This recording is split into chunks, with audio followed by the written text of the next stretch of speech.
Correct. Now, if we really want to break the anxiety loop, you don't start with anxiety. You don't start with talking about anxiety. You really start with goal setting. You really start with helping them see what is the anxiety they have. What is the stress, the panic? What is it taking away from them? What do they want their lives to be like? So we need to really come in and change the client's focus. Because when they come in, you know what they think? They're like, okay, you understand anxiety. You're going to tell me how to reduce it. You're going to tell me how to get rid of it. You're going to make me anxiety free. Right away, we've got to say, I am not here to be able to just like sprinkle some magic powder and get rid of your anxiety. But I'm going to tell you where it comes from. I'm going to tell you how it's created. And then you're going to know more ways to manage it. If they come in thinking you have some kind of a way of relieving them from anxiety, then that is going to make change difficult, because what we need to essentially teach them is to push through their anxiety. And it'll be clear why that is. But why would you, at the beginning of therapy, why would you say to them, I want you to push through anxiety? What are we pushing toward, right? So as a therapist, just do not let yourself get sucked in. This is that trying to break that loop. Don't get yourself sucked in to the goal of eliminating their anxiety. Understanding anxiety, managing anxiety, okay. But eliminating anxiety or getting rid of it, if you say, when my anxiety's gone, that's when I'll live my life. I'm waiting for my anxiety to go away. Mm-mm. So we shift our focus to goal setting. What is it you're not able to do that you want to do? Because this is essential in motivating our anxious clients. This is essential in promoting the engagement we need. And that means goal setting has to come from the client. It needs to be their personal goals. It needs to be very personalized. No two of my clients have ever had the same goals. They have their own goals that fit into their life. Some clients want to go to the grocery store. Some clients want to go to a recital to see their son perform on the piano. Some clients want to make phone calls, right? Some clients want to fly in an airplane for their honeymoon. Whatever it is that their goal is, it's very personal to them specifically. So we need to focus on personalized goals to get out of the loop, not anxiety reduction. Ask your clients, what do you want to do in your life? What is important to you?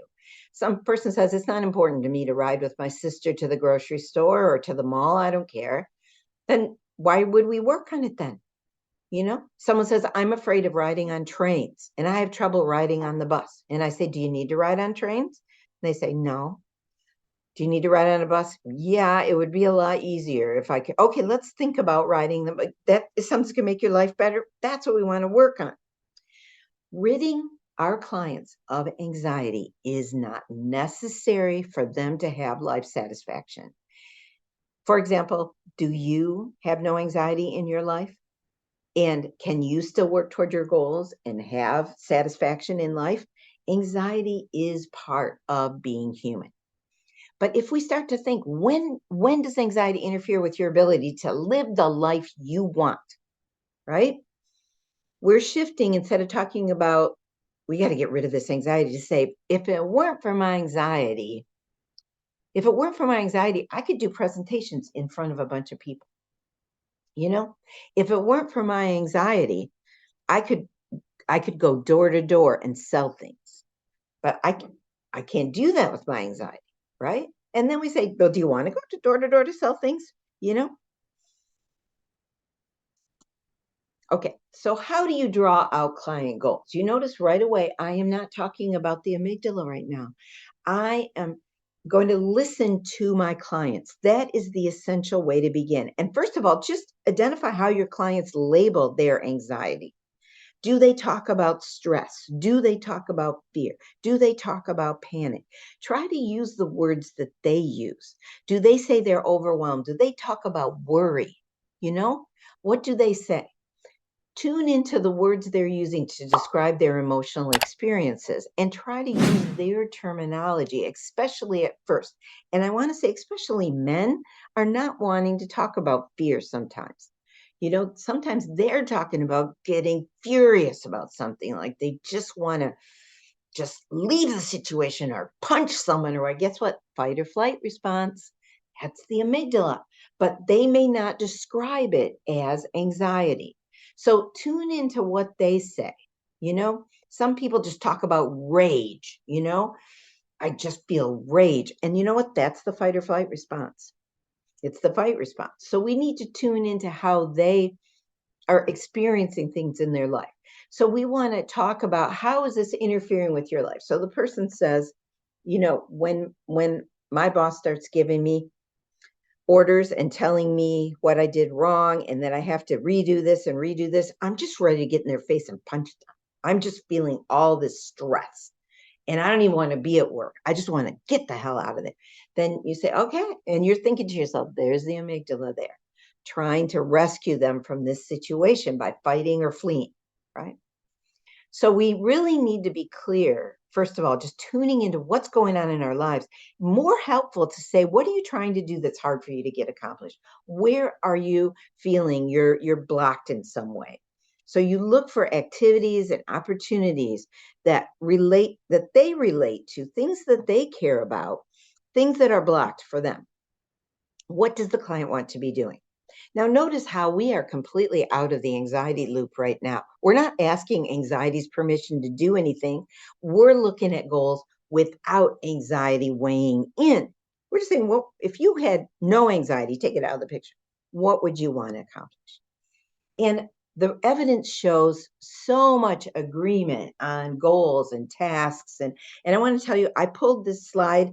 It was actually later in my presentation. And if you have a printout, which I want everybody to be able to have a PDF of this presentation, I'm happy to give it to you, but it might be a little out of order. But I wanted to bring this research up closer to the beginning of the presentation to point out to you that we want our clients to choose the goals because we want to have agreement on those goals.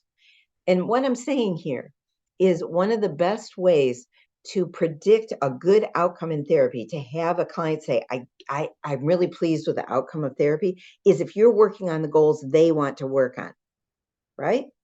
And then tasks, like if you're asking them to do some task, if they don't understand how that relates to their goal, then they're not going to engage in these tasks. So we're going to need to work with our clients on identifying their goals and then helping them with some tasks that will show them these tasks will help you get to that goal. And it's going to have to do with training the amygdala. It's going to have to do with changing what's going on in their cortex.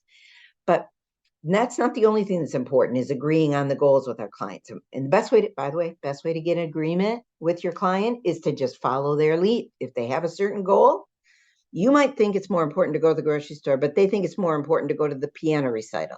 Go with their goal. Go with their goal, because you'll get agreement, and that predicts a better outcome. Another thing is the therapeutic alliance is going to predict outcome. And how do we build our therapeutic alliance? Well, we need to make sure that we are focused on forming an alliance with them, which usually has to do with empathy, showing them we understand. And Huppert in 2014 found that all of these things, therapeutic alliance, agreement on goals, agreement on tasks, these are all good predictors of outcome in treating panic disorder, one of the most difficult things to treat, with agoraphobia, where the person starts by not even being able to leave their house. Often it's very difficult. We want to have a good bond with this person. We want to agree on the goals, and we want to agree on how to achieve the goals by saying, I'm going to ask you to do this task. Why am I doing this? Because we're teaching the amygdala, we're training the cortex. So when we start introducing the brain, we are going to find our clients are much more motivated to do the things that they're asked of. And the things we ask them is not easy. All right. So very important that we include empathy. Aren't you glad we're talking about therapeutic things? You're like, Catherine, I know empathy. I thought you were going to talk to me about neurological stuff. Oh, empathy is so important for our anxious clients. Do you know empathy means you understand what they're going through? Empathy means you can say to them what they're feeling, how their life is being affected, and they say, "You understand. You know why I won't get in the car with my sister. You understand it. You understand how hard it is for me not to go to my son's recital, but how I can't get myself and I don't understand it." How and other people are like, "Why can't you just make yourself go?" Well, how if I know? You're like, "Yep, I understand." It's confusing, isn't it? Right? So you let clients tell their stories of anxiety, tell their stories of being blocked, and do not start bringing up your explanations of the amygdala and the cortex yet, because you need to know. Here's something Catherine has learned, because I am a teacher. You can tell I'm very passionate about teaching. I love to teach, right? But just because you have an explanation does not mean this is the time to teach it or explain it. Sometimes what you're doing is you're listening to the client and getting their story down so that when you start to explain things, you can use their life story as the examples of what's going on with the amygdala. If you jump in too quickly with explanations, first thing you are missing out on is you are missing out on the opportunity that a client, oh, I didn't want to jump forward yet. You are missing out on the opportunity to let the clients explore their experience of anxiety, to talk about what it feels like, because you know what, they feel it all the time, but they don't get a chance to talk about the details. Like your mouth is dry, my heart's pounding, like I get kind of nauseous and I can't hold my legs still, right? So you need to know what their symptoms are. And they need to know them. They need to start experiencing being more mindful of them.